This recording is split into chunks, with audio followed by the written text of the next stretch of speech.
बिस्मिल्लाहिर्रहमानिर्रहीम। अस्सलामु अलैकुम।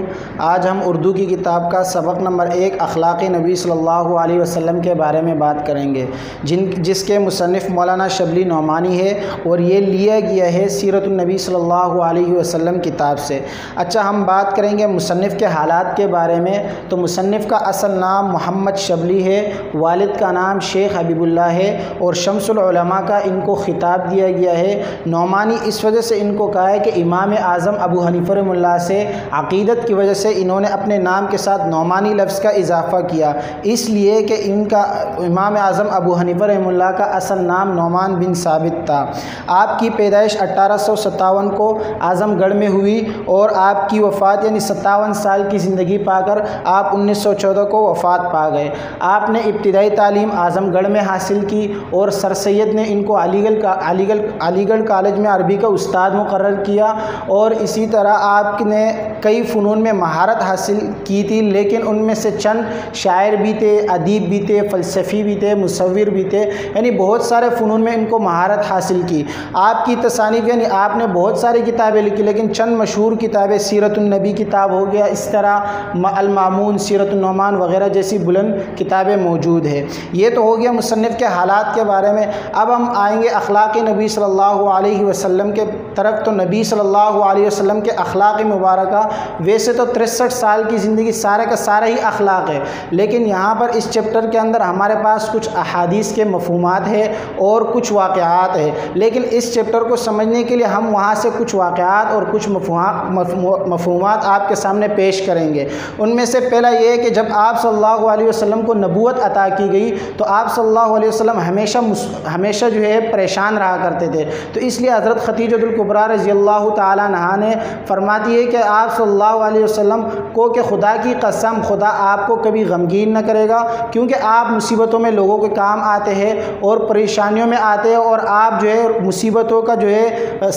मुसीबतों का बार अपने सर उठाते हो, हक़ की हिमायत करते हो और गरीबों में लोगों की मदद करते हो। इसी तरह हज़रत आयशा रज़ियल्लाहु ताला अन्हा के बारे में आते हैं, वो फरमाती है कि आप सल्लल्लाहु अलैहि वसल्लम जो है किसी के बारे में बुरा भला नहीं कहते थे, बल्कि दरगुज़र फरमाते थे और माफ़ फरमाते थे। इसी के ज़ैल में हम बात करेंगे कि आप सल्लल्लाहु अलैहि वसल्लम को अगर कोई बुरा भला कहते हैं तो आप सल्लल्लाहु अलैहि वसल्लम उनको जवाब में जज़ाकल्लाहु खैरा पढ़ते कि अल्लाह आपको इसका बदला दे।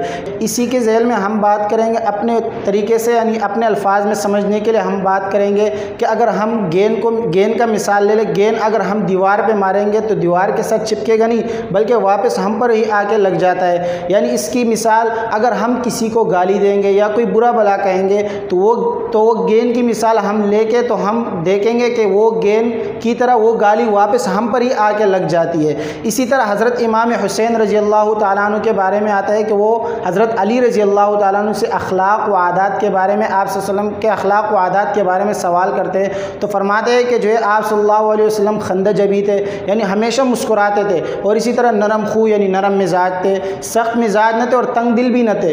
इसी तरह आप सल्लल्लाहु अलैहि वसल्लम 3 बातों से ज़्यादा दूर रहा करते, बेस मुआवसा करना और ज़रूरत से ज़्यादा बात करना और जिस बात का कोई मतलब ना हो उस बात में पढ़ना। इसी तरह हज़रत जरीर बिन अब्दुल्लाह रज़ियल्लाहु ताला अन्हु के बारे में आते, वो फरमाते हैं कि आप सल्लल्लाहु अलैहि वसल्लम जब भी मुझे देखते तो आप सल्लल्लाहु अलैहि वसल्लम हमेशा मुस्कुरा दिया करते थे। कह रहे कभी ज़िंदगी में ऐसा नहीं हुआ कि आप सल्लल्लाहु अलैहि वसल्लम मुझसे मिले हो और मुस्कुरा दिया ना हो। इसी तरह हिंद बिन अबी हाला रज़ियल्लाहु ताला अन्हु के बारे में आते हैं, वो फरमाते हैं कि आप सल्लल्लाहु अलैहि वसल्लम हमेशा जो है नरम मिजाज थे, सख्त मिजाज न थे और किसी की तौहीन रवा न रखते थे और छोटी छोटी बातों पर इज़हार तशक्कुर फरमाते थे।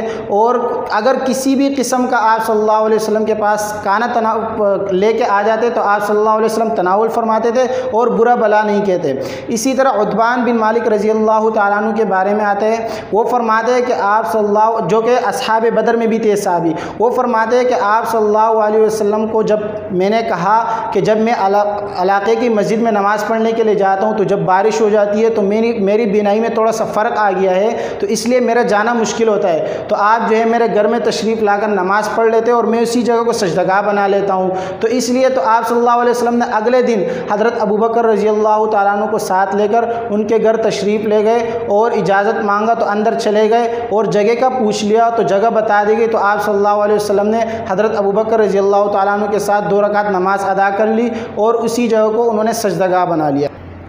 अब इस चैप्टर से हमें ये वाक़यात और ये मफ़हूमात के बताने से जो है हमें इस चैप्टर का जो है ये सबक मिलता है कि हमें आप सल्लल्लाहु अलैहि वसल्लम की पूरी ज़िंदगी के अखलाक को मद्देनज़र रख कर उनके तहत चले और उन पर अमल करें। इसका मतलब ये नहीं है कि हम आप सल्लल्लाहु अलैहि वसल्लम के अक़वाल को या अफ़आल को या तकरीर को सामने रख कर उन पर चले, बल्कि इसका मतलब ये है कि अगर हम ग़ीबत नहीं करेंगे, ज़िना नहीं करेंगे और गलत बातें नहीं करेंगे, गाली नहीं देंगे, किसी को मारेंगे नहीं, किसी को तकलीफ़ नहीं पहुँचाएंगे, तो ये भी आप सल्लल्लाहु अलैहि वसल्लम के अखलाक मुबारक में ही आता है। तो इसलिए हमें इन चीज़ों से बचना चाहिए, यानी जितने भी फहाशी गलत बातें होती है उससे हमें बचना चाहिए, क्योंकि इसमें हमारा दुनियावी फ़ायदा भी होगा और उखरवी फ़ायदा भी होगा। वस्सलाम। अस्सलाम वालेकुम। आज हम अपनी उर्दू की दरसी किताब का सबक नंबर 2 उम्मीद की खुशी का मुताला करेंगे, लेकिन इस सबक के मुताले से पहले हम आपको तारुफ़ मुसन्निफ़ बताएंगे मुख्तसरन। इस सबक के मुसन्निफ़ सर सैयद अहमद ख़ान हैं, जो दिल्ली हिंदुस्तान में 1817 में पैदा हुए और आपकी वफ़ात 1898 में हुई। सर सैयद अहमद ख़ान एक बहुत ज़्यादा मशहूर शख्सियत है जिन्होंने मुसलमानों के अंदर बेदारी और मुसलमानों के अंदर जोश व वलवला पैदा किया, और इसके लिए उन्होंने अपनी अदबी ज़िंदगी का आगाज़ सैयदुल अखबार से किया। और इसके अलावा मुसलमानों की इस्लाह और उनकी अखलाकी तरबियत के लिए उन्होंने एक रिसाला तहज़ीबुल अखलाक निकाला। इसके अलावा सर सैयद अहमद ख़ान ने अलीगढ़ में एक स्कूल कायम किया जो बाद में एक यूनिवर्सिटी की शक्ल इख्तियार कर गई। सर सैयद अहमद ख़ान की मशहूर तसानीफ़ में खुतबात अहमदिया और अज़वाब बगावत हिंद शामिल हैं। अब इसके बाद हम सबक उम्मीद की खुशी का मुताला करते हैं। उम्मीद की खुशी, उम्मीद एक ऐसी खुशी होती है जो इंसान के अंदर जोश पैदा करती है, जज्बा पैदा करती है, आगे बढ़ने की सलाहियत पैदा करती है, और इसके 3 फैक्टर्स होते हैं। नंबर 1 जो इस सबक में हमें बताए गए हैं। नंबर 1 माँ की औलाद से उम्मीद, औलाद की माँ बाप से उम्मीद, इंसान की अल्लाह से उम्मीद। सबसे पहले हम ये बताएंगे कि उम्मीद क्या है। इस सबक में सर सैयद अहमद ख़ान उम्मीद को एक ऐसी खुशी करार देते हैं, एक ऐसी रोशनी करार देते हैं जो इंसान के अंदर जज्बा पैदा करती है उन लोगों के अंदर जो ज़िंदगी में मायूस हो जाते हैं और उनको हर तरफ अंधेरा नज़र आता है। तो उम्मीद एक ऐसी रोशनी होती है जो उनमें आगे बढ़ने का जज्बा पैदा करती है, और यही उम्मीद होती है जो इंसान के आमाल को दुरुस्त करती है। वो ये सोचता है कि अगर मेरे आमाल दुरुस्त होंगे तो यकीनन मैं जन्नत का हकदार बनूँगा। इसके अलावा उम्मीद इंसान के मरे हुए ख़यालात को दोबारा से ज़िंदा करती है। यहाँ पे मैं आपको एक बात बताना ज़रूरी समझूंगी कि एक बादशाह था और उसको मुस्तकिल नाकामियाँ हासिल हुई। फिर एक दिन क्या हुआ, वो अपने कमरे में बैठा हुआ था, उसने एक मकड़ी को देखा जो अपना जाल बुन रही थी, फिर नीचे आ रही थी, फिर अपना जाल बुन रही थी, फिर नीचे आ रही थी। इस तरह करते करते आखिरकार वो अपना जाल बुनते हुए अपनी मकसद को पहुँच गई। तो उस बादशाह ने ये बात सोची कि मैं एक इंसान होकर क्यों हिम्मत हार गया, और वो एक छोटा सा कीड़ा होकर हिम्मत नहीं हारा। तो इस बात से हमें ये पता चलता है इंसान के अंदर अगर उम्मीद अच्छी होगी तो यकीनन कामयाब होगा। इसके बाद माँ की औलाद से उम्मीद। जब एक बच्चा छोटा होता है वो बोल भी नहीं पाता, चल भी नहीं पाता और ठीक तरीके से वो देख भी नहीं पाता, तो उस टाइम उसकी माँ क्या करती है, उसकी तरबियत करती है, उसको पालती है, और माँ उसके लिए क्या दुआ करती है कि ए अल्लाह, जो मैंने तकलीफ़ें देखी हैं, जो मैंने परेशानियां देखी हैं, वो मेरी औलाद को ना देखना पड़े। वो अपने औलाद से हर तरह की उम्मीद करती है, और इसकी उम्मीद करने का मतलब क्या होता है, ताकि उसकी औलाद उसके आने वाले वक्त में उसका साथ दे। माँ बाप की औलाद से उम्मीद आखिर तक कायम रहती है, क्योंकि माँ बाप के मरने के बाद उसकी औलाद उसके लिए राह निजात का ज़रिया बनती। अगर वो औलाद जो मरने के बाद माँ बाप को याद करती है तो माँ बाप भी उसके लिए खुश होते हैं, क्योंकि माँ बाप मरने के बाद भी औलाद के लिए नहीं मरते।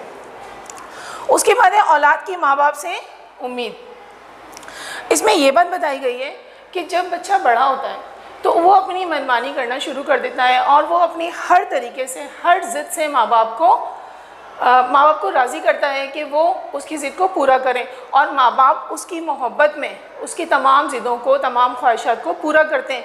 और इसकी वजह क्या होती है, उम्मीद। क्योंकि माँ बाप को ये उम्मीद होती है कि आज हम इसकी ख्वाहिशात पूरी कर रहे हैं, कल ये बड़ा होकर हमारा सहारा बनेगा। इसी तरीके से इंसान की अल्लाह से उम्मीद। जिस इंसान की अल्लाह से उम्मीद यकीनी होती है, कामिल होती है, वो इंसान दुनिया में लाजमी कामयाब होता है। यहाँ पे आपको मैं हज़रत यूसुफ़ अलैहिस्सलाम का वाक़या बताऊँगी कि हज़रत यूसुफ़ अलैहिस्सलाम जो अपने बाप से बहुत मोहब्बत करते थे और उनके भाइयों ने उनके साथ ये किया कि उनको ले जाकर एक कुएं में डाल दिया, लेकिन उस कुएं के अंधेरे से भी वो नहीं घबराए और उन्होंने उस कुएं के अंधेरे में भी उम्मीद बांध के रखी। और उसके बाद जब वो कैदोपन की मुसीबत में थे तो तब भी उन्होंने अल्लाह से उम्मीद नहीं छोड़ी थी। इसकी सबसे बड़ी वजह ये थी कि उनको अल्लाह ताला की ज़ात पर पूरी उम्मीद थी कि मैं यहाँ से निकलूँगा। ये वो उम्मीद थी जिसने उनको वहाँ से आज़ादी दिलाई और फिर वो मिस्र के बादशाह बने। तो इस सबक से हमें ये बात पता चलती है कि जो लोग उम्मीद रखते हैं, अच्छी उम्मीद रखते हैं, उम्मीद का दामन नहीं छोड़ते और अल्लाह ताला से हकीकी मायनों में यकीन कामिल रखते हैं, तो वो लोग कभी भी नाकाम नहीं होते, क्योंकि नाकामी इंसान की वहाँ से शुरू होती है जहाँ से वो उम्मीद करना छोड़ देता है।